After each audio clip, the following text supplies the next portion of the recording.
ada hukuman riba di 5 fase kehidupan manusia. Yang pertama adalah hukuman ketika di dunia. Allah Ta'ala berfirman, yamhaqullahu riba wa yurbis sadaqat. Allah membinasakan riba dan menumbuhkan sedekah. Dan ayat ini sejalan dengan hadis dari Ibnu Mas'ud radhiyallahu anhu, di mana Nabi SAW pernah bersabda, ma ahadun aktsara minar riba illa kana aqibatu amrihi ila qillatin. Siapapun yang memperbanyak hartanya dengan cara riba, maka akhir urusannya akan menjadi miskin, sehingga dia menjadi orang yang serba membutuhkan di akhir kehidupannya.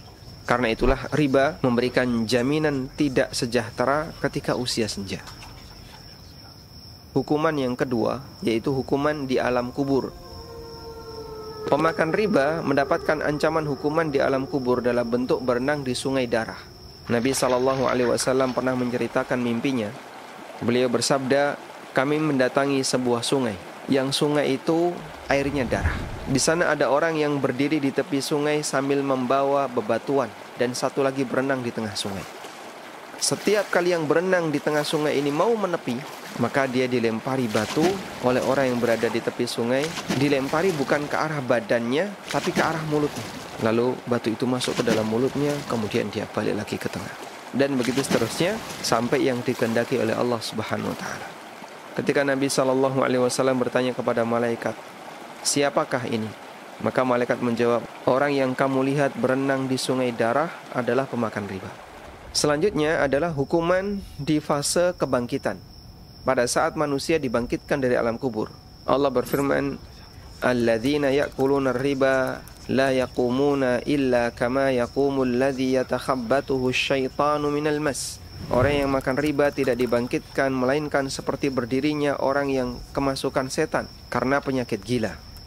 Ibnu Abbas mengatakan, pemakan riba akan dibangkitkan pada hari kiamat seperti orang gila yang tercekik.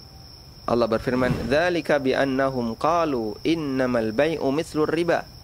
Hal itu disebabkan karena mereka mengatakan bahwa jual beli seperti riba. Kemudian selanjutnya, hukuman ketika di mahsyar. Inilah hukuman yang sangat menakutkan. Ada orang yang ditantang perang oleh Allah Subhanahu wa taala di padang mahsyar.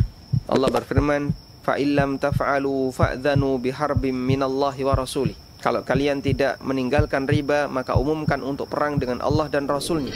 Ibnu Abbas menjelaskan ayat ini dan beliau mengatakan, kelak di hari kiamat orang yang makan riba akan diperintahkan untuknya, ambil senjatamu untuk perang.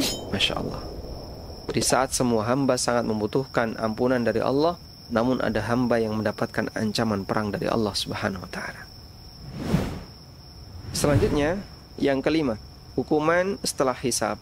Hukuman setelah hisab bagi pemakan riba adalah ancaman neraka. Mereka terancam neraka karena mereka pelaku dosa besar.